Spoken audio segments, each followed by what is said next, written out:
छत्रपति संभाजीनगर में दिव्यांगों के लिए आयोजित कार्यक्रम में केंद्रीय सामाजिक न्याय राज्य मंत्री तथा आरपीआई के राष्ट्रीय अध्यक्ष डॉक्टर रामदास आठवले ने कहा कि वे दिव्यांगों की समस्या के समाधान के लिए हमेशा प्रयासरत रहेंगे। यह कार्यक्रम रिपब्लिक पार्टी ऑफ इंडिया, दिव्यांग आघाड़ी और मातोश्री कौशल्या देवी सेवाभावी संस्था बीड़ के संयुक्त तत्वाधान में आयोजित किया गया था, जिसमें दिव्यांग को जीवनावश्यक सामग्री भी वितरित की गई। इस अवसर पर उपस्थित अधिकारियों व दिव्यांग नागरिकों को संबोधित करते हुए आठवले ने कहा कि जिनके अंग दिव्य है वह सच्चे दिव्यांग है और उन्हें आत्मविश्वास बनाए रखना चाहिए। साथ ही सरकार की विभिन्न योजनाओं के माध्यम से दिव्यांगों को सशक्त बनाने के प्रयास लगातार जारी होने की बात भी आठवले ने दोहराई।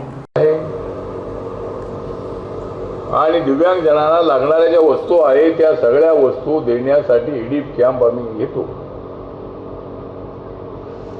जे लोकसभेचं क्षेत्र आहे किंवा जिल्हा आहे त्या ठिकाणी 2000-3000 लोकांना साहित्य आम्ही वाटतो।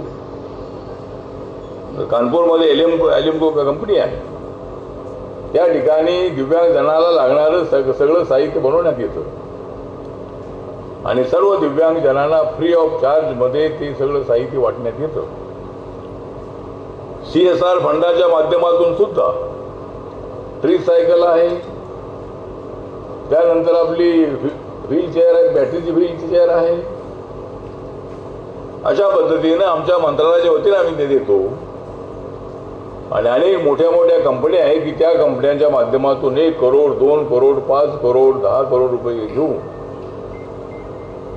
शेकडो दिव्यांग जनांना अनेक प्रकारचं साहित्य वाटण्यात येतं।